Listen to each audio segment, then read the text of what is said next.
My name's Greg Insko. I'm 29 years old. I've lived in Cincinnati, Ohio all my life. I'm a Zumba dance instructor, and I'm an extreme cheapskate. Hi, my name is Kate Hashimoto, and I'm an extreme cheapskate. I'm a licensed CPA, and I've lived in New York for 3 years. It's understandable to want to cut down on expenses and save money, often leading to innovative, cheaper solutions to everyday spending. But sometimes, these efforts result in ridiculous situations with absurd innovations.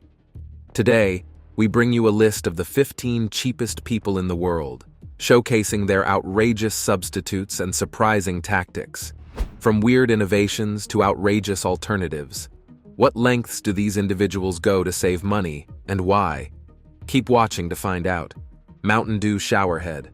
With time, there have been new and beautiful designs of shower caps that ensure the water comes in trickles and is not like the gushing of the tap.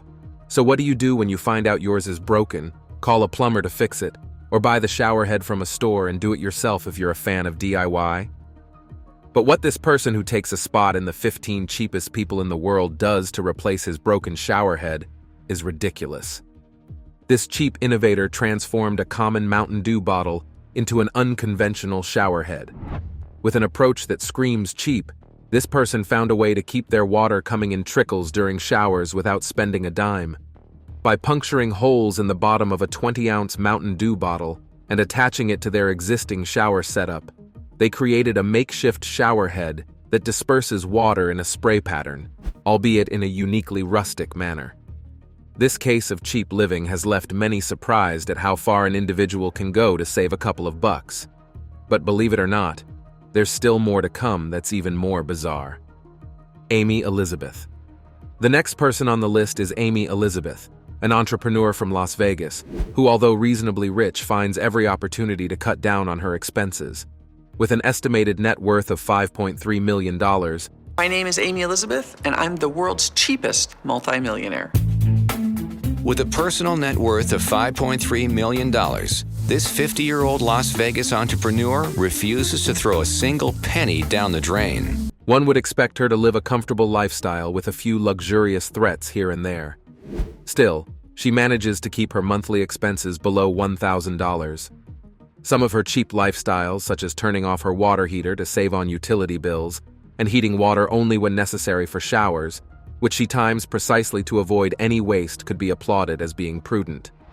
Still, she goes over the line as she has been reported to have gone as far as consuming cat food, with a ridiculous excuse that it's a rich source of protein, which is significantly cheaper than the equivalent of human-grade food. Her approach to household items also screams cheap. She uses only one set of silverware and replaces items only when they are beyond repair. Amy appeared on TLC's Extreme Cheapskates, where she was seen feeding cat food to guests, illustrating her commitment to her penny-pinching lifestyle. Her philosophy seems to be driven by a passion for saving money rather than spending it, even when she has the means to live extravagantly. Her cheap lifestyle has made her a subject of both fascination and controversy. Cheapest mom. You know how doctors and nurses go on and on about the importance of breastfeeding babies? This woman might have taken it further to save money. On the TLC series Extreme Cheapskates, a mother known as Isla, who takes a spot on the list of 15 cheapest people in the world, caught media attention for her cheap lifestyle, which included collecting and using donated breast milk to feed her child rather than spending on formula or cow's milk.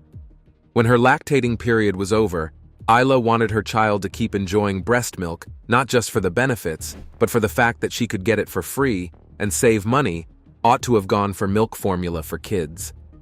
This wasn't her only weird, cheap lifestyle practice, as she invented other means to keep that penny in her purse. She made her baby wipes from paper towels and dish soap, but her cheap lifestyle doesn't stop there as she goes overboard with this one. Buying underwear from thrift stores. New underwear is not very cheap, but is pretty affordable. But this mom decides to ignore the risk of infections and stick to used underwear to maintain a cheap lifestyle. Popcorn fire alarm. We see people practice cost-cutting measures every day, like walking to the store rather than burning money or gas or for bus tickets. But this cheap person has done something never done before and is really bizarre. This person replaces a fire alarm with microwavable popcorn. Individuals get very innovative when they are cost-cutting, but replacing a critical safety device with a snack is ridiculous. This individual, who secures a spot among the 15 cheapest people in the world, has devised a peculiar method for fire detection. Instead of maintaining a proper fire alarm, they've opted to use a bag of microwavable popcorn. The idea, as ludicrous as it sounds, is that in case of a fire, the heat would pop the corn, alerting everyone through the sound and smell of popping popcorn. You think you've seen it all? Think again, because here's where frugality gets truly wild. Dishes in a used kiddie pool. It is not very unusual to see individuals who have decided to toe the path of ridiculous cost-cutting measures, but for a family to collectively religiously toe this lane is quite rare. This Texas family, who claims a spot on the list of the 15 cheapest persons in the world, has invented a strange method of dishwashing to cut down on utility expenses. Instead of using a sink or dishwasher, they opted to wash their dishes in a used kiddie pool. After the children in the family play in the pool, the water is used to do the dishes. By doing so, they claim to save on both water and electricity bills, as they weren't heating water for dishwashing. In the summertime, when the kids are playing outside in the pool, we can utilize that afterwards to help clean our dishes. We save money on the water bill, we save money on the electric bill. Greg Insko. The number 6 on the list is Greg Insko, a Zumba dance instructor from Cincinnati, Ohio. To save every possible penny, Insko has devised several approaches. Greg's daily life consists of numerous cost-saving measures. He was known for washing his car, which was obtained with the proceeds of participating in a ludicrous clinical study with windshield wiper fluid, collecting free condiment packets from restaurants, and even living rent-free by mowing the lawn of a recently deceased man's property in exchange for staying in his condo. Kate Hashimoto. New York is one of the most expensive cities to live in the world, with a single person needing over $1,200, excluding rent, to stay alive in the city. But some seem to have hacked the living code with an unbelievably cheap lifestyle. Kate Hashimoto, who is the 7th on the list, lives in New York City, one of the world's most expensive places, and yet has managed to keep her living expenses under $200 a month. Her lifestyle includes sleeping on a foam pad instead of a bed, which she constructs from discarded yoga mats, and using a stack of magazines as a makeshift dining table. To avoid spending on toilet paper, she uses paper towels from public restrooms, drying them for reuse at home. Kate also dumpster dives for food and furniture, claiming that she finds gourmet and organic items discarded by upscale stores. If you were shocked before, brace yourself, for this next one is even more weird. Shopping grill. What do you do when you and your homies want to feast on grilled meat and fish? Get a grilling machine, right? But this group of friends thinks otherwise and has devised a means to grill their proteins without spending money on buying or renting a grill. The process involved setting the cart on its side, using the metal grates of the cart as the grilling surface, and lighting a fire beneath it. They claimed this method allowed them to enjoy barbecued meals without the expense of purchasing a grill, although the safety and hygiene of this approach were questionable at best. The rust-resistant coatings on shopping carts, typically made of chrome or nickel, could potentially leach harmful substances into the food, posing health risks this group of U.S. men didn't care about, as they are all about staying cheap. Jeff Yeager. Well, the bad economy is forcing people to become more frugal. Author Jeff Yeager can help them make it happen. It has been said to be impossible to live on a budget of just $12,000 for a whole year in an expensive country like the US, but this cheap person list has pulled that off effortlessly. Jeff Yeager lives on less than $12,000 a year. His frugal lifestyle includes unconventional methods like eating roadkill, using a bike for transportation to save on gas, and cooking with items that others might discard. Yeager doesn't stop there, but is on a mission to convert many to the cheap life, turning his penny-pinching ways into a career, sharing his money-saving strategies through books like The Ultimate Cheapskates Roadmap to True Riches and public speaking engagements. Vicky from Extreme Cheapskates. Vicky has taken the prudent lifestyle to an unusual level by making dumpster diving a primary source of groceries. She's known for scouring supermarket dumpsters for items that are still good, but have been discarded due to expiration dates or minor cosmetic issues. She also depends on roadkill as a meat source for her family. Living with her husband John in Ashton, Idaho, they not only use the meat from roadkill for their meals, but also transform the fur and hides into gifts like gloves and hats. Taking a spot in this list is no surprise, as everything about her daily life screams cheap. You thought that was extreme? The next story will redefine your understanding of cheap. Abdul. The next person on the list is Abdul. This New Yorker has come out with outrageous cut-cutting measures to maintain a cheap lifestyle in the city.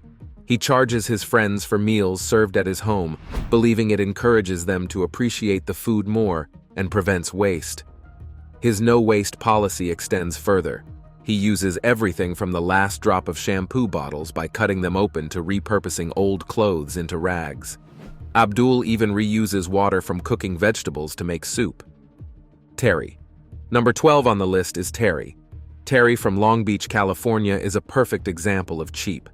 After brewing coffee, she doesn't throw away the grounds. Instead, she dries them out for reuse, with her weird argument that they still have flavor left in them. Beyond coffee, Terry turns to cheap clothes alternatives, patronizing thrift stores, and using clothes for cleaning instead of paper towels, saving and repurposing old newspapers, and even feeding her pets with leftover human food to cut down on pet food costs. Larry. My name is Larry Melvin. I live in McKinney, Texas. I'm an auto mechanic. I work on specialty cars. It is not unusual for someone to try to beat the price of goods before purchasing, especially if there's an opportunity for haggling. But Larry, who takes the number 13 spot, is an extreme case as he strives to get the cheapest price for every item he purchases. Whether it's at a garage sale, in a store, or dealing with service providers, Larry haggles over every purchase, trying to get prices down to the last possible cent. His philosophy is that everything is negotiable, and he prides himself on his ability to reduce costs through persistent bargaining. This behavior extends to every aspect of his life, from buying groceries to negotiating repair services for his mechanic business. Larry also avoids paying rent to maintain his cheap lifestyle by living in his workshop to the disgust of his girlfriend. After that, you might think nothing could top it, but here's where things get really interesting in the world of cheap living. Melanie. Grocery is one necessity for every individual, and although the average money spent on groceries every week varies by person, it is almost impossible to live on $10, but the number 14 cheapest person in the world, Melanie lives an extremely cheap life with this slim budget weekly. She manages to keep her weekly food expenses at just $10 by focusing on bulk buying and severely limiting her range of food choices. Her strategy involves purchasing items like rice, beans, and pasta in large quantities when they're on sale, then relying on these staples for her meals throughout the week. Although telling on both her nutritional diversity and personal satisfaction with food, when adhering to such stringent financial constraints, Melanie has continued to live cheaply. Cheapest dad. You know how some parents go to great lengths to save a buck? This dad who takes the last spot might just take the cake for extreme frugality. This father was notorious for his obsessive money-saving habits. One of his most memorable practices involved spending hours repairing a $5 pizza cutter instead of simply buying a new one. His commitment to saving money extended to every aspect of family life. He enforced strict limits on household expenses, such as allowing only 8 squares of toilet paper per use and restricting baths to once a week with minimal water. The family often dined on the same inexpensive meals, like fish sticks and boiled peas, multiple times a week, showcasing a lack of variety in their diet. Instead of paying for professional haircuts, the family relied on a friend to cut their hair, further emphasizing their commitment to saving money. And people worldwide were eager to experience the luxury and comfort of the new ship. So, on April 10, 1912, the Titanic set sail on its maiden voyage from Southampton, England. The ship was filled with passengers, ranging from the wealthy elite to ordinary travelers seeking a new life in America. The voyage was to take the Titanic from Southampton to New York City, and it was anticipated to be a smooth and glamorous journey. The departure was marked by a festive atmosphere, with passengers and crew excited for the adventure ahead. The Titanic was described as a floating palace, and its passengers were thrilled to be part of such a historic event. The ship's grand interiors and luxurious accommodations were the talk of the town, and everyone was eager to experience the Titanic's splendor. As the Titanic sailed across the Atlantic, it became clear that the ship was everything that had been promised and more. Passengers enjoyed lavish meals, elegant entertainment, and unparalleled comfort. The ship was a marvel of modern technology and luxury, living up to its reputation as the most incredible ship ever built. But what if I told you that even as the Titanic sailed smoothly through the ocean, the maiden voyage was marked by both grandeur and foreboding? The luxury and sophistication were on full display, but there were also hints of trouble that would soon come to the surface. The Titanic was destined to become one of the most famous ships in history, but not for the reasons its creators had hoped. As the ship continued its journey, the excitement and joy of the passengers would soon be overshadowed by the unfolding tragedy. The Titanic was about to face its greatest challenge, and the world would quickly learn that even the most outstanding engineering marvels could be brought to their knees by the forces of nature. But definitely, the Titanic wasn't meant to sink, though its journey was not without its challenges and ominous warnings. From a near collision with another vessel to disturbing incidents like a coal fire discovered before departure, the Titanic's voyage was marked by incidents that cast a shadow over its seemingly perfect launch. But these warnings were said to have been ignored, leading to the Titanic's tragedy. However, why were these close calls taken lightly? Were the lives of the people on board deliberately endangered? Early warnings and the SS New York incident. As the Titanic prepared for its maiden voyage, only some things went smoothly. One of the first signs of trouble occurred just days before the Titanic was set to depart. The Titanic was docked in Southampton, England, preparing for its historic voyage to New York City. During this time, a dramatic incident happened involving another ship, the SS New York. As the Titanic was about to set sail on the day of the launch, the SS New York, also docked in Southampton, broke free from its moorings. The ship drifted towards the Titanic, which was only a short distance away. A collision seemed unavoidable, and the sight of the SS New York moving dangerously close to the Titanic caused panic among the dock workers and crew. In a tense moment, tugboats raced to the scene and managed to pull the SS New York back to safety. Fortunately, the ships avoided a collision, but this near miss was a troubling start to the journey. It raised concerns about the safety procedures and whether they adequately handled unexpected situations. But could this have been a warning of the tragedy that would later happen? Some wondered if the Titanic should have heeded this sign and stayed safely at the dock. It was a question that lingered in the minds of many, even after the Titanic's fateful journey ended. What's more, as if the near miss wasn't enough, another problem worried the ship's crew and officers. Before the Titanic left port, a coal fire was discovered in one of the ship's coal bunkers. Coal fires were not uncommon in ships of that era, but they were dangerous as they could weaken the ship's structure and pose a severe risk. The fire was found in the Titanic's coal bunker, crucial for the ship's engines and overall operation. But this was another warning sign, a warning of the tragedy that would soon happen. The crew worked tirelessly to contain the fire and prevent it from spreading, but despite their efforts, a coal fire raised concerns about the ship's safety. The issue was not widely publicized, but it was another sign that things were not perfect with the Titanic. The fire could have severely impacted the ship's performance and stability during its voyage. However, despite the fire's destructive force, its significance was often overlooked in the aftermath of the Titanic's sinking. Many focused instead on the iceberg collision as the sole cause of the disaster, ignoring the pre-existing dangers that had lurked beneath the surface. But as time passed and more evidence came to light, the importance of the pre-voyage fire became undeniable. It was a silent threat, unseen and unnoticed by most, but its impact would be felt far and wide. The fire weakened the ship's body, making it more susceptible to damage from external forces. So when the Titanic struck the iceberg, its weakened structure could not withstand the impact, hastening its collapse into the icy depths below. But what if I told you there were other issues surrounding the Titanic's preparation?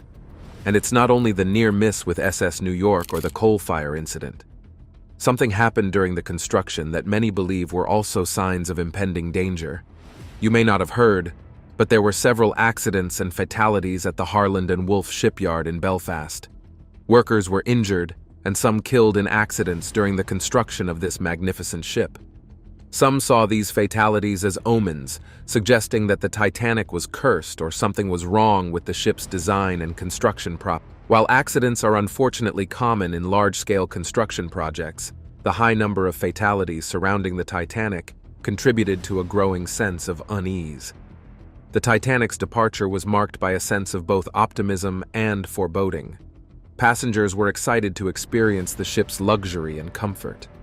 Still, there were whispers about the coal fire, the near miss with the SS New York, and the construction fatalities. These incidents created an uneasy atmosphere, suggesting that the Titanic's voyage might not be as smooth as everyone hoped. Looking back, it's clear that these early warnings and close calls may have impacted the Titanic's fate. While each issue might have seemed minor on its own, they created a sense of unease and suggested that something might be wrong. The near miss with the SS New York raised questions about the ship's safety procedures and the effectiveness of the crew's response to emergencies. The coal fire, while contained, highlighted potential weaknesses in the ship's design and maintenance. The fatalities during construction and the coal shortage increased the sense of foreboding, suggesting that the Titanic's journey might be fraught with problems. These issues, while not immediately catastrophic, contributed to a growing sense of unease and may have played a role in the ship's eventual fate. But why did the Titanic's leaders choose to proceed with the voyage, knowing the risks ahead? Was it a lapse in judgment or a reckless disregard for safety? The truth, they say, may never be fully known. Still, one thing is clear. The journey was plagued by unfortunate events, each contributing to its ultimate destruction. But now that we've said this, what exactly is this collision that sealed the ship's fate and forever changed the course of history? The Titanic and the iceberg. The collision was no longer just a possibility, it was inevitable. In the days leading up to April 14, 1912, the Titanic crew received several warnings about ice in the area ahead. These messages were sent from other ships already navigating the North Atlantic, which had spotted large icebergs and fields of ice. The warnings came from ships like the SS Californian, the Baltic, and the Mesaba, alerting the Titanic to the dangerous conditions. But despite these warnings, many of the messages were not treated with the seriousness they deserved. Some warnings were never delivered to the captain or senior officers. Instead, they were set aside or filed away. The wireless operators on the Titanic were busy handling a high volume of messages from passengers, eager to send personal messages to loved ones back home. The warnings about ice seemed like just another set of routine messages, easy to overlook. So the ship continued at full speed, nearly 22 knots, which was very fast for such a large vessel in dangerous waters. Some say there was pressure to arrive in New York ahead of schedule, to impress the world and make headlines. Others believe the crew felt that the ship, branded as unsinkable, could handle any obstacle in its path. Whatever the reason, the warnings were largely ignored, and the Titanic pressed on, moving further into the icy waters. And then, the D-Day came. But in the crow's nest, the lookout, Frederick Fleet, and his fellow crewman, Reginald Lee, watched for any signs of danger, but they didn't see any at the time. Then, shortly before midnight, the temperature dropped suddenly, a clear sign that the ship was entering icy waters. The cold became intense, and some passengers, still awake, began to notice the chill. The lookout men, feeling the cold biting at their faces, were alert, knowing that ice could be nearby. But without binoculars, they relied solely on their eyesight to spot any icebergs. At 11:40 p.m., Fleet saw something looming ahead, a dark shape, darker than the night sky itself. He quickly realized it was an iceberg, a massive wall of ice. Fleet rang the warning bell 3 times, calling for help, and the officers on the bridge immediately sprang into action. The first officer, William Murdoch, ordered a hard turn to port and called for the engines to be reversed. But it was too late. Before anyone could say jack, the Titanic struck the iceberg on its starboard. The impact was not head-on, which might have been less catastrophic. Still, the iceberg scraped along the side of the ship, causing a series of small gashes in the hull below the waterline. These openings allowed seawater to flood into the ship's compartments. However, the collision was so gentle that many passengers didn't notice it. Some felt a slight bump or a shudder, while others didn't feel anything at all. Those who were awake wondered if something minor had happened. But down in the lower decks, in the mailroom and the boiler rooms, the crew quickly realized the seriousness of the situation. Water was pouring in at an alarming rate. As the Titanic took on water, it became clear how dangerous it had been to ignore the ice warnings. The ship's design, while advanced, was not prepared to handle the multiple breaches caused by the iceberg. The compartments meant to be watertight began filling with water, and the water's weight caused the ship's bow to dip deeper into the ocean. Captain Edward Smith and his officers quickly understood the gravity of the situation. The ship was designed to stay afloat with up to 4 compartments flooded, but the iceberg had damaged at least 5. The ship was sinking, and there were not enough lifeboats for everyone on board. The crew began to send distress signals, hoping nearby ships would aid them. Panic began to spread among the passengers and crew minutes after the collision. The Titanic was taking on more water, and the lifeboats were being prepared for launch. The reality of the situation set in. There were not enough lifeboats to save everyone on board. The crew tried to keep order as they loaded women and children first into the lifeboats. I shall require women and children only. So gentlemen, please stay exactly where you are. Some lifeboats were launched only half full, as people hesitated to leave the unsinkable ship. Many believed the Titanic was safer than the small lifeboats bobbing in the freezing water. But as the bow dipped further, the truth became impossible to deny. The unsinkable Titanic was sinking. At exactly 2:20 a.m., the Titanic broke apart. It disappeared beneath the surface, sinking to the ocean floor 2 miles below. The once grand ship was gone, leaving behind a sea of debris and hundreds of people struggling in the frigid water. Eventually, the iceberg that struck the Titanic became one of the most infamous icebergs in history. It was an ordinary piece of ice floating in the North Atlantic, yet it was pivotal in a disaster that shocked the world. The warnings about ice had been clear, yet they were not fully heeded. But recently, there have been rumors about the rediscovery of the Titanic. Is this even possible? For over 70 years, the Titanic was lost deep in the Atlantic Ocean, hidden from the world. But in 1985, an American oceanographer, Robert Ballard, set out with a French team to find it. They used a new robot, Argo, with cameras and sonar to search the ocean floor. Instead of looking for the whole ship, they searched for pieces of debris scattered when the Titanic sank. After weeks of searching, on September 1, 1985, they spotted a large boiler from the Titanic on their screens, confirming they had found the wreck. As they explored further, they saw more parts of the ship, including the deck chairs, dishes, and finally bow, still standing tall after all these years. Finding the Titanic was only the start. Ballard and his team used underwater robots to explore the wreck, taking thousands of pictures and videos. These images helped them create a complete site map, revealing new details about how the ship broke apart and sank. They discovered that the Titanic had split into 2 main pieces. The bow was still mostly intact, while the stern, where the engines were, was severely damaged. These findings offered new clues about the disaster and how it happened. This discovery, however, sparked worldwide interest. People were fascinated to see images of the ship resting on the ocean floor. But it also stirred debate, as some wanted the wreck left untouched, while others saw it as a chance to learn from history. But that's not the end of the search. Now, years later, the search had continued, and divers searching the wreck of the Titanic discovered something remarkable: an old, vintage camera lying amid the debris on the ocean floor.